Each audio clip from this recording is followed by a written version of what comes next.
Alléluia. On bénit le Seigneur pour ce temps merveilleux. Que Dieu soit loué pour ce temps merveilleux qu'il nous donne. Alléluia. Oui. Seigneur, merci pour ta grâce, merci pour ta merveilleuse parole. Merci pour cet excellent temps qu'il te plaît de nous accorder en ce jour. Reçois toute la gloire et la reconnaissance, Seigneur, parce que tu es un bon Dieu. Au nom de Jésus. Amen. Amen. Ok, que Dieu soit béni. Notre thème de ce jour s'intitule « Quand la foi et l'obéissance marchent ensemble ». Alléluia. Quand la foi et l'obéissance marchent ensemble. On trouve souvent des hommes ou des femmes qui ont la foi et qui ont du mal à obéir. Et le fait de ne pas obéir va créer en toi de la frustration. On va comprendre l'obéissance comme être à la place où Dieu te veut. Et non à la place où toi tu te veux. Où toi tu te vois. Chacun se voit toujours quelque part. Laisse Dieu te voir quelque part. Alléluia. Laisse Dieu te voir où ça? Quelque part. Et non, toi te voir quelque part ou te positionner quelque part.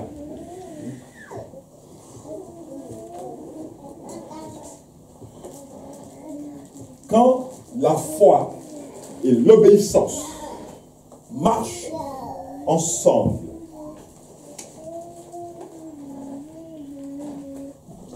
ce sont deux choses qui marchent ensemble.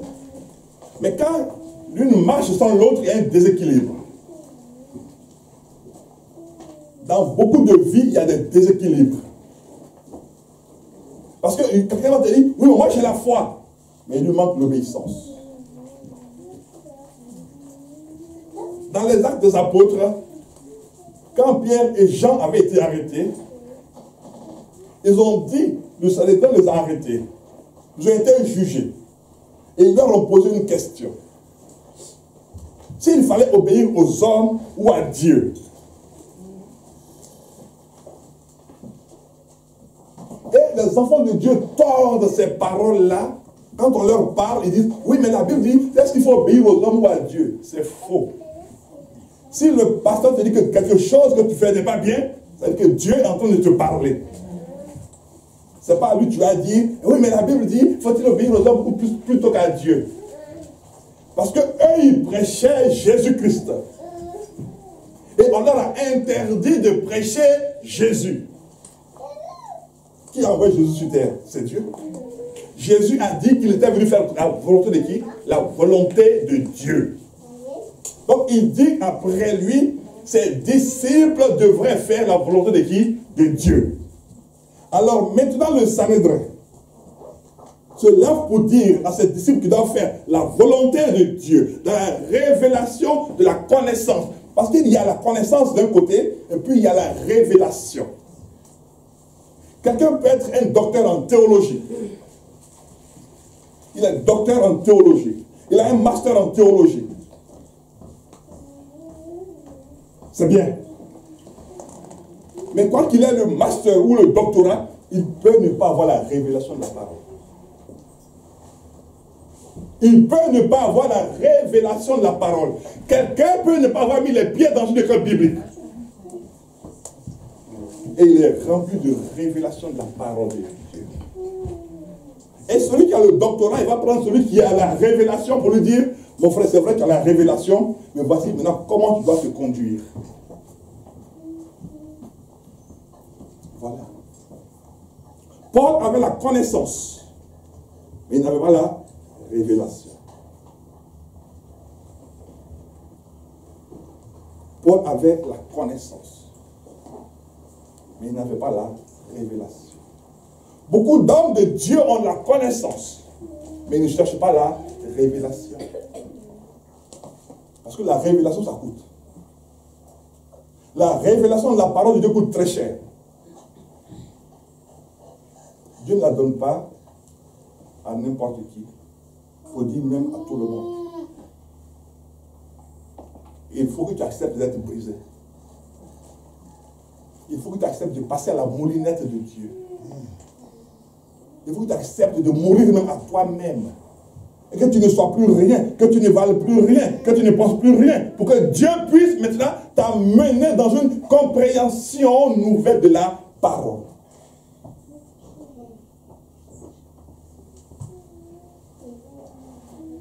Il faut accepter de n'être plus rien. Il faut accepter d'être quelqu'un de qui on rit. Il faut accepter tout ça. Quelqu'un de qui on se moque. Il faut accepter tout ça. Parce qu'on n'arrive pas, quand on devient chrétien, on n'arrive pas à être dans la révélation. Non. Parce que dans la révélation, ce que tu étais, ce que tu avais, est mis à la trappe pour que tu sois transformé. Même toi-même, tu ne te reconnais pas. À plus forte raison, ta femme, ton mari, tes enfants. Parce que tout ce qui irrite tout le monde, tu dis, c'est pas grave, c'est Dieu qui fait. On te traite de quoi? De fou. De stupide. On te dit, mais tu n'as même pas d'argent. Tu dis, oui, mais quand Dieu voudra, il me donnera. Hein? Quand Dieu voudra, mais tu vas manger quoi? Mais il m'a donné un estomac, il s'arrangera pour que je mange quand même. Mais il est fou celui-là. Regarde tes amis pasteurs, ils ont des voitures, ils ont ceci. C'est pas grave. Peut-être que c'est Dieu qui leur a donné. Moi, Dieu veut que je marche à pied pour le moment. Donc je vais marcher à pied. Et pendant que tous ceux qui marchent sur les voitures, eux, ils t'appellent pour dire, mais pasteur, il y a tel verset que je ne comprends pas, je peux m'expliquer. Mais tout le monde ne voit pas quand on t'appelle. Mais tout le monde voit quand il donne la compréhension à l'église. On dit, waouh, mais qu'est-ce qu'il a comme compréhension? Mais c'est à celui qui marche à pied que lui, il appelle pour lui demander l'explication du verset. Et puis maintenant, lui, il arrive à l'autel de Dieu, et puis il parle, il m'a vu le peuple dire, alléluia, quelle compréhension, quelle révélation. Mais entre-temps, il y a quelqu'un qui l'a appelé dans le secret, et qui lui a expliqué le verset. Mais ce dernier-là, il marche quoi? À pied. Il n'a même pas l'argent. Et l'autre, les poches remplies d'argent, son compte rempli d'argent. Mais quand il plaît à Dieu après de le bénir, on s'étonne. Parce que Dieu est celui-là qui fait un rappel terrible à ses serviteurs. Dieu fait un rappel, puisque la CAF, parce qu'il y en a qui attendent les rappels de la CAF. Caisse d'allocation familiale, il y en a qui attendent le rappel de la CAF. Mais quand Dieu te fait son rappel de Dieu, en qualité de Dieu, non, mais là, tu dis, c'est pas possible. C'est à moi que de telles choses arrivent. Il dit, oui, mon fils, c'est à toi que de telles choses doivent arriver.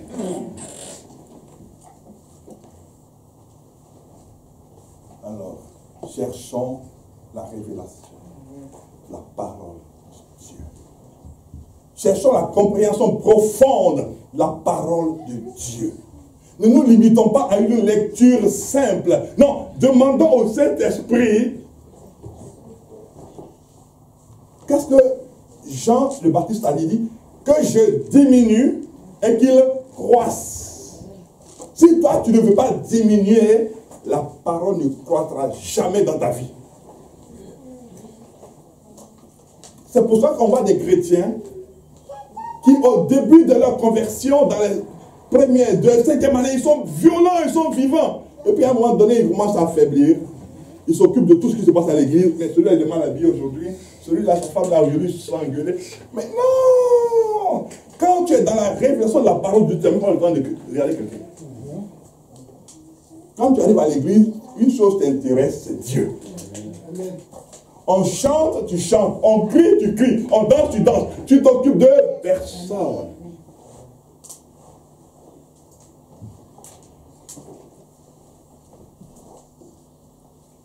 Vous avez entendu ce que mon épouse a dit tout à l'heure. C'est pas faux, mais parce que toute ma vie est fixée sur Dieu. Toute ma pensée, même quand je dors, je suis en train de prêcher. Même quand je dors. Même pour moi-même, je suis bizarre. Moi-même, je me trouve bizarre. Alors si moi-même je me trouve bizarre, tu ne vas pas me trouver bizarre.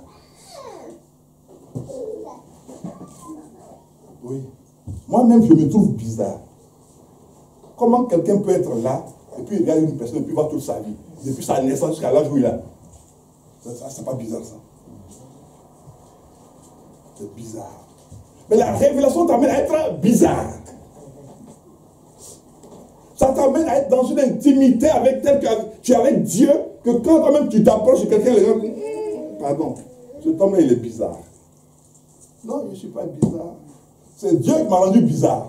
C'est moi-même, je ne suis pas bizarre. Alléluia. Quand la foi et l'obéissance marchent ensemble, il se passe beaucoup de choses. Quand la foi en Dieu, la foi dans la parole de Dieu, la foi dans l'ordre de Dieu. Vous voyez, il y a la foi dans la parole de Dieu, et puis il y a la foi dans l'ordre de Dieu. Quand Dieu donne un ordre à quelqu'un par rapport à quelque chose, tu as foi dans l'ordre, mais des fois tu n'obéis pas. Ici, il y a beaucoup de gens qui n'ont pas obéi à Dieu. On va aller dans la parole, vous allez découvrir que vous n'avez pas obéi à Dieu.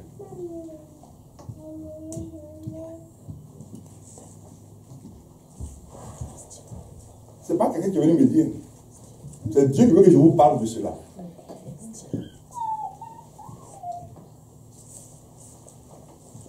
Allons dans un roi.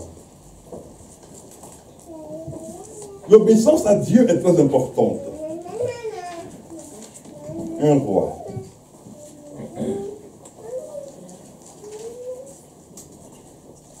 Vous voyez, on croit en la parole de Dieu, mais on n'a pas foi et on n'obéit pas aux injonctions de Dieu. Alléluia. Un roi.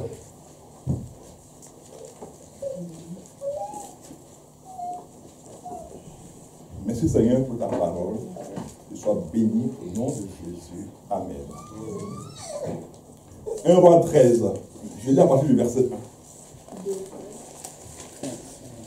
Voici, un homme de Dieu arriva de Juda à Bethel par la parole de l'Éternel, pendant que Jéroboam se tenait à l'autel pour brûler des parfums. Il cria contre l'autel par la parole de l'Éternel et il dit, autel, autel, ainsi parle l'Éternel. Voici, il naîtra un fils à la maison de David. Son nom sera Josias. Il immolera sur toi les prêtres des hauts lieux, qui brûlent sur toi des parfums, et l'on brûlera sur toi des ossements humains. Et le même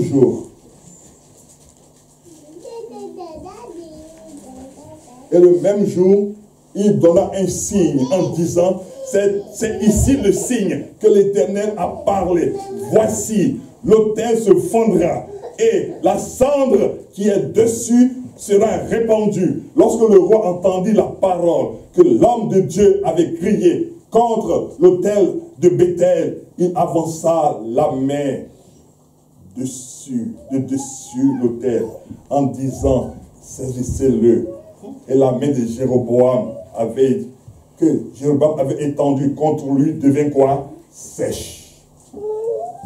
Quand quelqu'un est envoyé par Dieu, la première chose qui se produit, c'est la crainte qu'il inspire. Les hommes de Dieu, envoyés par Dieu, inspirent la crainte, pas l'amusement. Aujourd'hui, les hommes de Dieu ont galvaudé, c'est-à-dire qu'ils ont dévalué le ministère même. On a dévalué le ministère par notre comportement, par notre façon de faire, par notre légèreté. On a mis Dieu à part pour faire ce que nous voulons. On a mis Dieu à part pour dire ce que nous voulons. Comme je l'ai dit le dimanche dernier, il y a 4 évangiles. On a créé un 5e pour faire notre propre volonté. Aujourd'hui, un homme de Dieu qui n'a pas de belles chaussures qu'on appelle, comment on appelle les pointillés, ou les pointillés, je ne sais pas quoi là, il n'est pas respecté. Quand il n'a pas un costume que serré, puis pas respecté comme ça, là on dit, ça c'est un homme de Dieu qui est bien habillé. Non.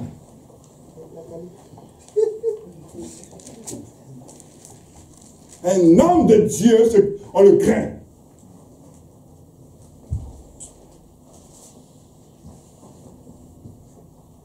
Il est ministre d'un royaume éternel. Alors que le ministre de la France, il est ministre pendant que notre président est président. Manuel Valls est premier ministre de la France. Pendant que François Hollande est président. En mai, l'année prochaine, on va faire nos élections. S'il n'est pas réélu, François Hollande et Manuel Valls s'en vont. Alors que toi, tu es ministre d'un royaume qu'on ne peut pas, où on parle de coup d'État. Et toi, tu ne te considères pas. Et toi, tu fais qu'on dévalue ce royaume-là. On s'étonne que la parole de Dieu ne porte plus. Mais si quelqu'un ne se considère pas, quand il va parler de Dieu, il n'aura rien. Tu es en train de manger avec quelqu'un, tu vous mangez le bite pour le mfumba, et puis tu dis, ouais, mais Dieu dit, il va dire, oh, pasteur, attends, il faut manger, puis on va finir là. Mais oui. Mais puisque ton attitude même ne montre même pas que Dieu est avec toi. Tu m'as dit, hey, mais c'est bon, hein? Oh, ça, mais faut dire à la maman merci, hein, parce que, ah oui, ça, non, mon frère, non, elle a bien préparé, hein, mais la semaine prochaine, je viens encore, hein, faut lui dire. Tu vas venir amener quelle parole? Ou bien, tu n'as pas là, tu veux prendre crédit, tu dis, mon frère dit, tu sais que les temps sont durs, tu vas me prêter 200 € là, et puis, homme de Dieu. Vous voyez comment nous-mêmes on dévalue notre Dieu. On fait que notre Dieu devient du CFA, qui est tout le temps dévalué. Le CFA a été dévalué à 50%. Après, maintenant, c'est à 100%. Donc, vous savez que 1 € égale 650 francs CFA. Où sont cette dévaluation?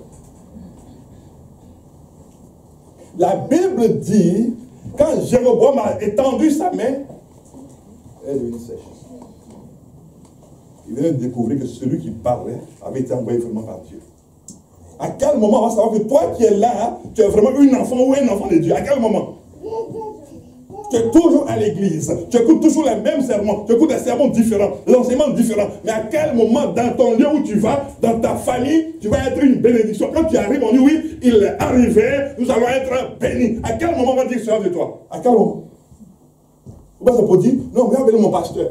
Moi, je vous ai dit que je ne dors pas au ciel. Je dors à Chantilly, à côté là. Je ne mange pas au ciel, je mange ce que ma femme prépare. C'est dans le château rouge là-bas. Donc, je n'ai rien du ciel.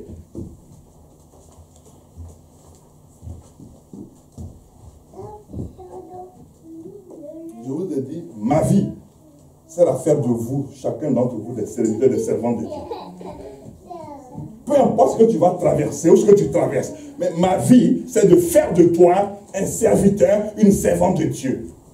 Et que le monde soit béni par ta présence. Et que la terre de France soit bénie parce que tu es en France. Oui, c'est ça. C'est à cela que moi je sers. Je ne sais pas autre chose. Je sers à cela. Que toi, tu sois transformé en serviteur, en servante de mon Dieu. Et que quand tu vas prêcher demain, on dit, waouh, quel prédicateur, quelle prédicatrice. Et puis moi, je suis à côté de la vieille mère. Elle dit, ah, il paraît qu'il y a ton fils qui prêche là-bas. Il paraît qu'il y a un qui fait un concert là-bas. Et puis moi, je suis tranquille.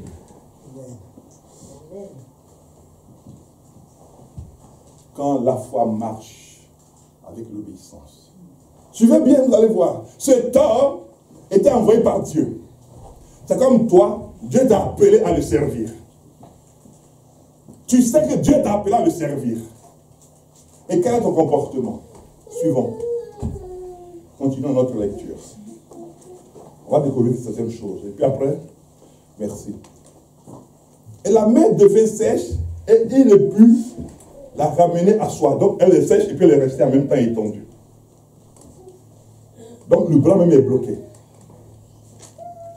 L'autel se fondit et la cendre qui était dessus fut répandue selon le signe qu'avait donné l'homme de Dieu par la parole de Dieu. Alléluia. Amen. Voici déjà le tableau qui est mis. Un homme de Dieu doit d'abord vivre dans la crainte et puis après inspirer le respect.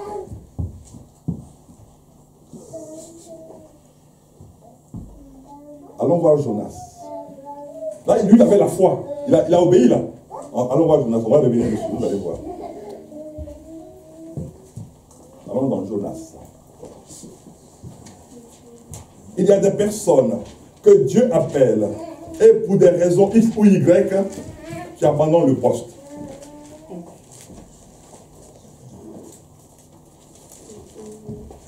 Tu ne sers pas un homme, tu sers Dieu. Jonas 1.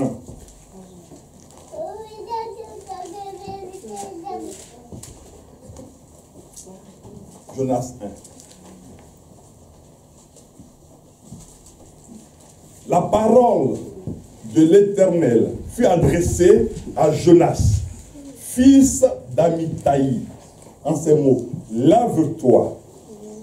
Vous voyez, il y a un mot là qui est important. Lève-toi.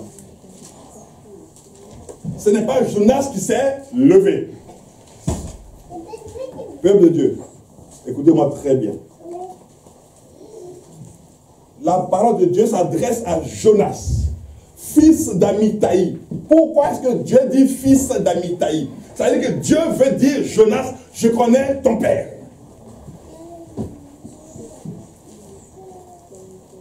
Donc Dieu veut te parler à toi que Dieu a appelé. Il dit, toi que j'ai appelé. Je connais tes ascendants. Donc tes parents, je les connais. C'est moi qui les ai créés. Donc toi, je t'ai fait sortir de leur ventre pour que tu puisses être mon serviteur, ma servante. Mais attends que je t'appelle. Attends que je fasse quoi? Que je t'appelle. Là, on voit quoi? L'appel de Dieu. Et non la précipitation de l'homme. Aujourd'hui, les gens sont pressés pour arriver à l'autel de Dieu. Les gens sont pressés pour faire toutes choses. Non. Tant que Dieu ne t'a pas appelé, si tu montes à l'autel de Dieu, tu ne feras rien de bon. Pourquoi il y a un désordre dans les églises? Parce que des gens que Dieu n'a pas appelés, il leur a pas dit, lève-toi, ils se sont levés d'eux-mêmes. Et ceux que Dieu a appelés, ils sont allés s'asseoir aussi d'eux-mêmes. Quel contraste. Dans une maison où il devait avoir de l'homme. Ceux que Dieu n'a pas appelés se sont levés d'eux-mêmes. Et ceux que Dieu a appelés, ils sont allés s'asseoir d'eux-mêmes. Hier, la vieille mère et moi, on rentrait de la Suisse.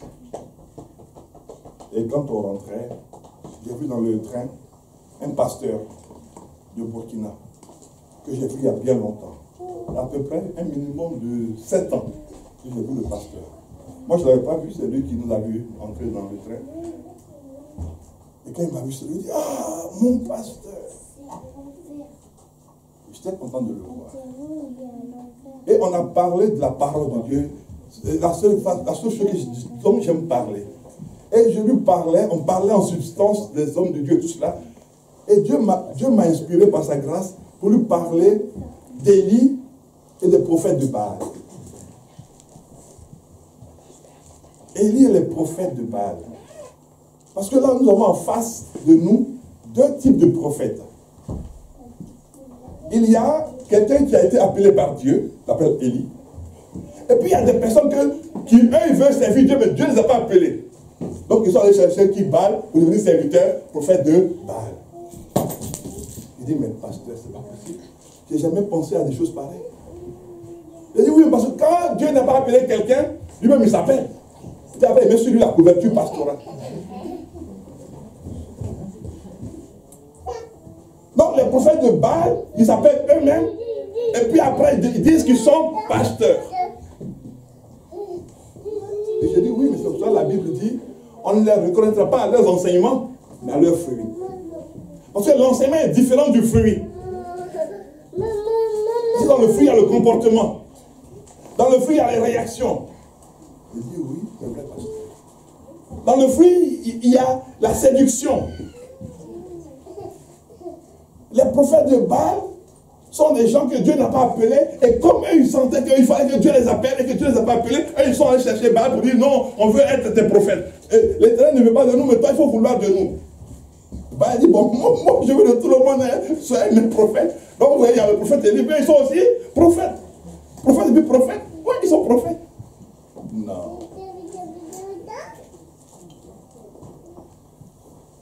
Verset 2 dit, lève-toi. Et puis il fait quoi? Va à Ninive. Vous voyez? Lève-toi. Va où? À Ninive. Lève-toi pour aller me servir. Lève-toi pour monter à mon autel. Lève-toi, vous voyez, quand la foi et l'obéissance marchent ensemble. Là, Dieu vient de lui parler. Dieu vient de lui parler, la Bible dit quoi? La foi vient de ce qu'on entend. Il a entendu. Lève-toi. Et va. Je me lève, qu'est-ce que je fais? Tu te lèves pour aller. Parce qu'il y a des personnes qui ont besoin d'entendre ce que je veux leur dire pour qu'elles se répandent. Pour qu'elles changent de vie. Il y a des personnes qui ont besoin d'entendre ce que toi tu vas chanter pour qu'elles soient guéries, elles soient délivrées. Alors lève-toi et mets-toi là pour m'adorer. Oui, il y a des personnes auxquelles Dieu dit lève-toi pour m'adorer. Et puis maintenant l'autre dit lève-toi pour prêcher, lève-toi pour faire telle activité. Oui, Dieu à un moment donné, il dit à chaque personne lève-toi et va à Ninive. Le Ninive, ça devient pour toi le poste auquel Dieu t'appelle. Il t'appelle, il dit va pour me servir à Ninive, va pour me servir dans tel lieu, dans tel département. Il dit, lève-toi pour me servir.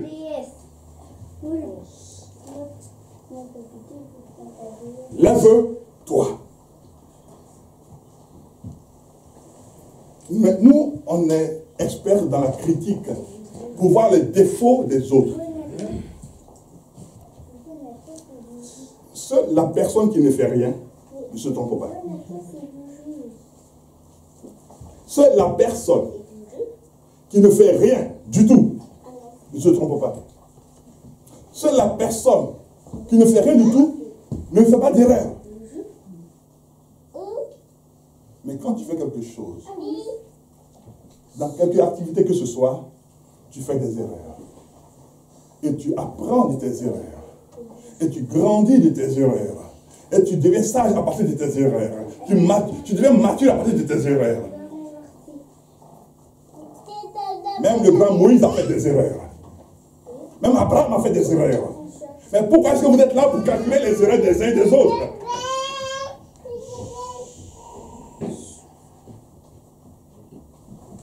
Ah non, mais moi, est-ce que je n'ai pas fait d'erreur? Est-ce que... Fais des erreurs. Trompe-toi, mais fais seulement. Fais mal, mais fais. Chante faux, mais chante. Chante bizarrement, mais chante.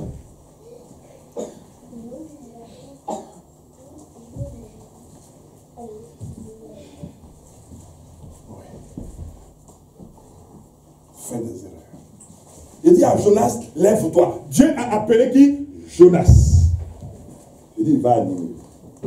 Il donne à Jonas une affectation. Suivons. Jonas, il se lève pour aller à Ninive, non? Non. Et crie contre elle, car sa méchanceté est montée jusqu'à moi. Et Jonas se leva pour s'enfuir à Tarsis. Il dit, moi, est-ce que Dieu m'a bien regardé? Moi, je vais aller à Ninive. Une vie de péché. Moi, Jonas le saint. Moi, Jonas le sanctifié. Moi, Jonas l'homme qui marche dans l'intégrité. Nous, on est des pécheurs auxquels on a fait pardon. Voilà. Donc, on est une assemblée de gens qui ont péché auxquels Jésus-Christ a fait pardonner leurs péchés. Oh. Si tu trouves une église qui est parfaite, gloire à Dieu.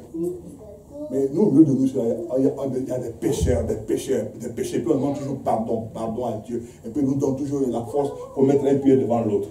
Oui. Et c'est sa présence qui nous sanctifie. C'est sa présence. Il dit, regardez, je vais vous mettre deux choses en perspective. Car sa méchanceté est montée jusqu'à moi. Donc, c'est-à-dire que le péché de Ninive est monté. Le mauvais comportement de Ninive est monté. Et donc, enlevons méchanceté. Et puis on va mettre un autre mot. La tristesse. Vous voyez, quand Dieu appelle des personnes à être dans la louange, c'est qu'il donne des qualités de voix. Il donne des qualités de voix. Et cette qualité de voix qu'il donne, c'est lui qui crée après l'harmonie. Afin que nous qui avons tout le temps des problèmes, quand on va arriver, puis on va entendre ces qualités de voix, nos cœurs soient apaisés. Vous comprenez maintenant pourquoi il y a la louange tout le temps. Il donne une qualité de voix, comme disait le serviteur Martin, avec mon épouse. Quand on était dans l'autre salle là, un jour, ma fille Anna a chanté, et puis je me suis mis par terre pour me prosterner. Et puis, elle dit, donc, depuis qu'on chante là, il ne s'est jamais mis à genoux. Hein. Mais quand sa fille a chanté nécessairement, il s'est couché par terre. Non, le pasteur, lui, ce qui fait, c'est pas bien. Ce n'est pas une question de ce qu'il fait, c'est pas bien. C'est une question de chant qui avait été donné, m'avait pénétré au plus profond de moi-même. C'est que j'avais besoin d'entendre ce chant et la voix qu'il a chanté, et c'est ce qui m'a amené à adorer Dieu. Donc il dit à Jonas, la méchanceté est parvenue jusqu'à moi. Donc va leur dire de se repentir. Jonas se dit, ah bon, il avait quoi? La foi. On va voir la suite. Car la foi est l'obéissance. Oui, Dieu peut te dire, il y a telle personne. Pourquoi aujourd'hui Dieu ne parle pas à tout le monde? Mais parce que quand Dieu te parle, tu ne l'écoutes même pas. Il y a ici beaucoup de personnes que Dieu a parlé en songe. Pour des choses que tu dois te réveiller à 4 h du matin. Pour commencer à prier. Tu dis non, c'est que je vais dormir un peu. Tu dis, j'ai fermé l'œil, tu fais ça. Non, non, tu tournes, tu dis non, je vais dormir encore. C'est que je vais dormir. Après, je me réveille à 4h30 pour prier. Quand tu te réveilles à 6 h, tu n'as pas prié. Il y a beaucoup ici. Cette semaine-là, la semaine-là, on est dimanche là. Dans la semaine, depuis le lundi jusqu'à maintenant, il y a des personnes auxquelles Dieu a parlé ici. Vous avez dormi, vous avez continué à ronfler. Et puis Dieu vous parle, puis vous ronflez toujours. Après, vous avez dit, Dieu ne me parle pas. Après, il dit, non, mais j'ai fait des cauchemars, m'a poursuivi. Mais si Dieu ne te parle, tu n'écoutes pas. Mais les cauchemars vont arriver.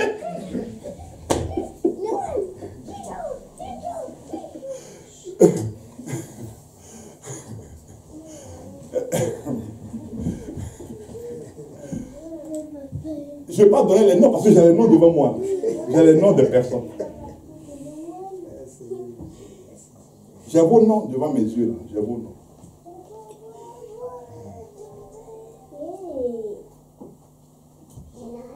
C'est 4 personnes. Je vous en parle, vous n'avez pas écouté. Après, maintenant, il y a les cauchemars qui viennent là, à la suite de ce que Dieu vous disait. Là, vous êtes en train de prier pour chasser les démons, mais il fallait écouter Dieu. Qu'est-ce qu'on aime les complications? Hein, Madeleine?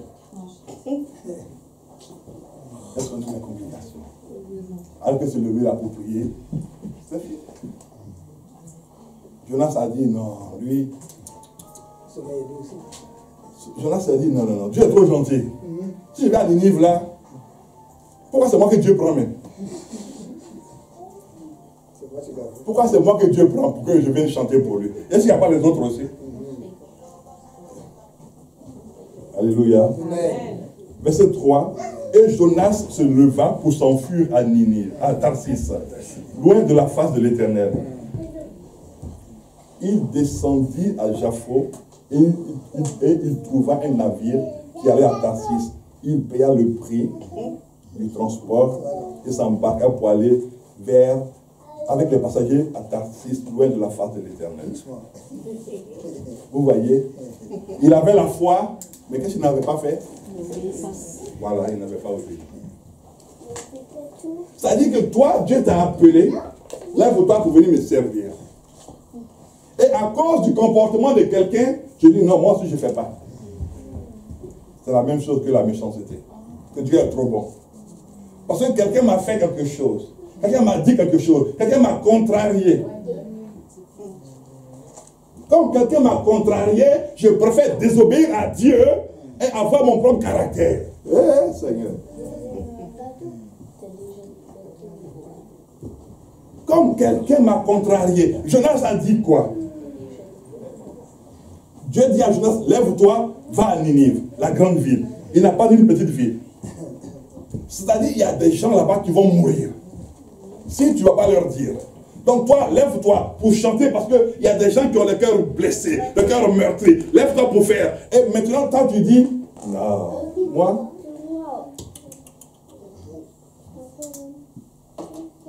non. Dieu est trop bon. Dis, non, moi, il y a des gens quelqu'un qui va marcher. C'est-à-dire que tu te donnes le droit de juger par rapport au comportement et ne pas voir ce que Dieu attend de chacun d'entre vous. Jonas n'est pas allé à Ninive parce que Jonas a dit que Dieu était trop bon vis-à-vis des pécheurs. Est-ce que c'est Jonas qui va sauver? Non, c'est Dieu qui sauve. Il dit, toi, parle, je vais sauver. Il dit, toi, chante, je vais toucher les gens. Mais tu dis, non, moi, celui-là m'a contrarié, celui-là m'a contrarié, celui-là m'a parlé mal, celui-là m'a parlé mal. Où est la crainte de Dieu que tu as? Si la personne qui t'a fait mal, tu vois qu'elle t'a fait mal, considère peut-être qu'elle ne craint pas Dieu comme toi tu crains Dieu. Parce que la consécration a plusieurs niveaux. Alléluia. La consécration, c'est-à-dire le fait même de craindre Dieu et d'aimer Dieu, c'est à plusieurs niveaux. On n'a pas tous la même consécration devant le Seigneur.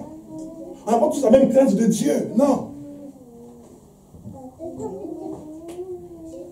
Et toi, parce que quelqu'un t'a fait mal, quelqu'un t'a parlé mal. Mais alors, qu'est-ce qu'on va dire maintenant de mon fils qui? Lui va dire, mais il ne va plus chercher l'argent de l'église parce qu'à cause de ça, il n'a plus de cheveux sur la tête. Chaque fois qu'il parle, quand il se lève dans la vie, et ça, il va nous parler d'argent. Il va dire, bon, est-ce qu'il n'y a pas un autre département où on ne parle pas d'argent, comme ça, je vais être tranquille. Comme ça. Parce que chaque fois qu'il me dit, alléluia, ça, chacun fouille sa poche maintenant. Non, ça, il va parler. Oui. Mais il persévère dedans.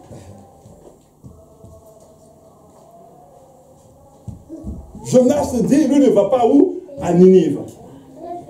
Il avait la foi, mais il n'a pas obéi à Dieu. Mais quand Dieu te dit quelque chose, il te dit, lève-toi pour faire une chose. Je vais vous expliquer maintenant ce qui se passe. Dans le spirituel, pour que vous compreniez.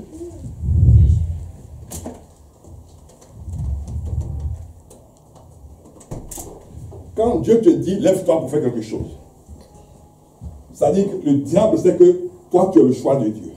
Suivez bien. Parce qu'il va y avoir 5 événements dans ta vie qui vont se dérouler et qui vont te rendre désagréable. La première chose, tu entends Dieu. Dieu dit, fais ceci. 1. Tu écoutes, tu as la foi de ce que Dieu t'a dit. Première chose. Deuxièmement, le diable va prendre un de tes frères ou une de tes sœurs qui va te poser un problème. Et ça, c'est normal. Bibliquement, c'est normal. Pourquoi? La Bible dit d'être ferme. Demeurer ferme. Donc, si tu as la foi, tu dois demeurer ferme. Peu importe les événements qui vont arriver, tu dois demeurer ferme. Parce que tu dis, c'est Dieu qui m'a mis là où je suis. Donc, j'ai la foi de ce que, par rapport à ce que Dieu m'a dit. J'ai la foi. 2, je vais être tenté, éprouvé. Je vais être même bousculé, basculé dans tous les domaines. Ça, c'est vrai. Je vous donne des lois, ce qu'on appelle les lois spirituelles. C'est que toi, tu ne vois pas par tes yeux là, c'est ce que moi je vois. C'est ce que je t'explique maintenant. Donc, il va y avoir cet événement-là où tu vas être bousculé. Tu vas tout. C'est-à-dire, Dieu va permettre que quelqu'un vienne t'énerver. Et il va t'énerver au point où toi-même tu vas t'imaginer que cet énervement puisse exister. Amen.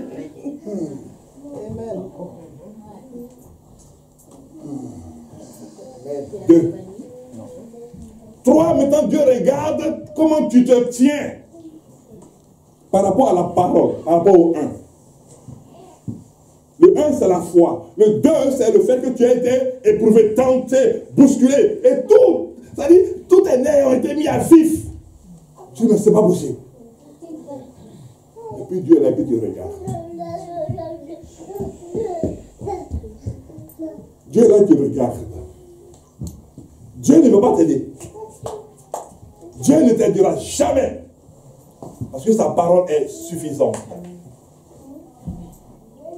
Oui. Beaucoup de personnes ont quitté le ministère, ont quitté le département au niveau 2. Parce qu'on les a tellement énervés. On a tellement contrariés. Non, mais c'est pas possible. Non, mais c'est pas possible. Mais qu'est-ce qui m'arrive? C'est ça, on voit qu'on est enfant encore dans la foi. Quand on est là. Quand on passe son temps à ressasser le numéro 2, on est encore enfant dans la foi.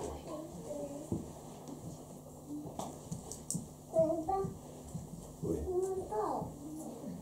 Et 3, il dit il faut être veillé et soyez ferme.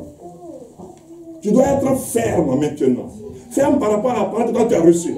C'est-à-dire, peu importe ce qu'on peut te dire, peu importe ce qui peut arriver, peu importe ce que tu peux subir, peu importe la honte, peu importe les calomnies, peu importe les colibés, peu importe toutes ces choses, tu demeures ferme.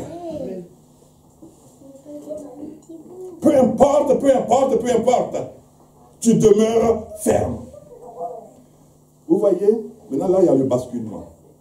Soit je demeure ferme, soit je bascule.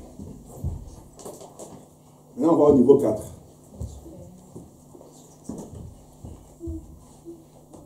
Si je bascule, allez, je sors de la présence de Dieu. Je sors de la fonction que Dieu m'a donnée. Là, il se passe maintenant encore, regardez, hein. Regardez, on est au 4. Mais là, il se passe encore 3 autres choses. Si je bascule, et que je dis, je me retire de la présence de Dieu. Je me retire. Les 3 choses qui arrivent à partir du 4. Elles sont lesquelles? C'est-à-dire que, 1, dans le 4, je dis à Dieu, non, moi je ne fais pas ce que tu me dis de faire. Donc je désobéis à Dieu, dans le 4.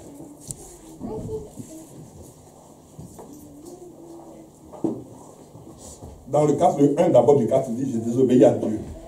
Le 2 du 4 dit, la chair prend le dessus. On est dans le 4. La chair prend le dessus. Et quand la chair prend le dessus, qu'est-ce qui se passe? La chair donne naissance à la frustration. Le manque de la présence de Dieu, on est dans le 4. Vous voyez, dans le 4, il y a 3 choses.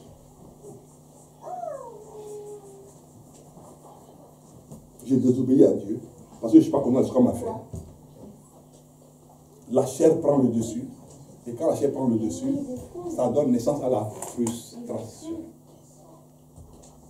Et maintenant, vous voyez, on descend dans le 5. Dans le 5, comme j'ai désobéi, tout ce que je vais faire maintenant devient insipide. Ça n'a plus de sens. Ma joie est partie. Ma paix est partie.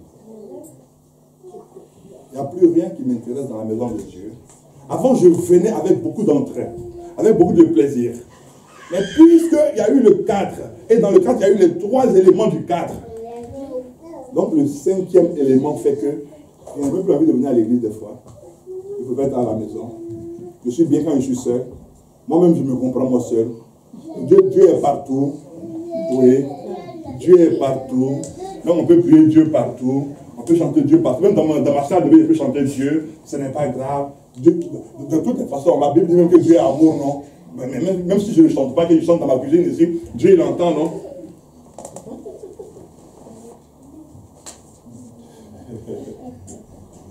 Oh, qu'est-ce que j'aime Dieu. Vous voyez qu'on a écrit 5 éléments qui ne sont même pas écrits sur ma fiche.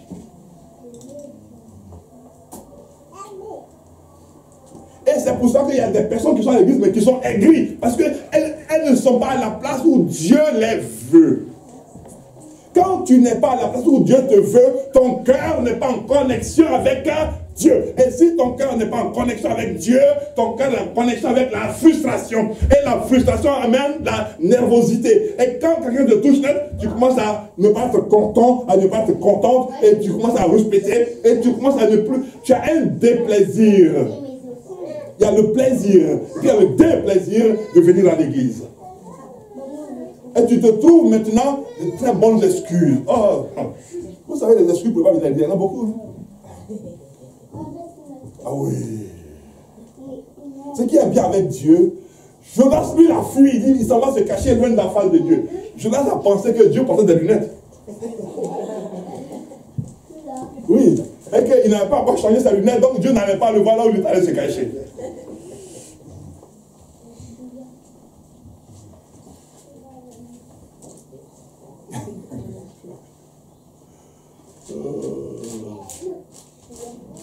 Alléluia. Parce qu'il dit, vous voyez, il dit, je vous donne ma paix. Donc quand tu ne fais pas ce qu'il te demande de faire, tu n'as pas la paix. Oui. La paix même fuit ton cœur. La paix même fuit ta maison. Quand tu es quelque part, la paix fuit. Parce que la paix vient de Dieu. Et comme la paix n'est pas avec toi, ta tension monte, tout énerve.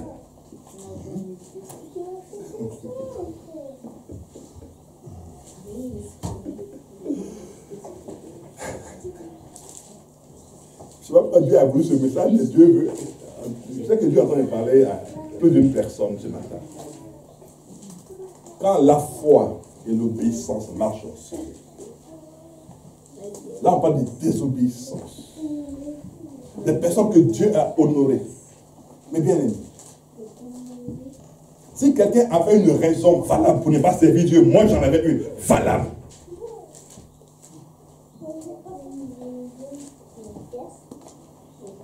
Mais j'ai préféré taire ma raison.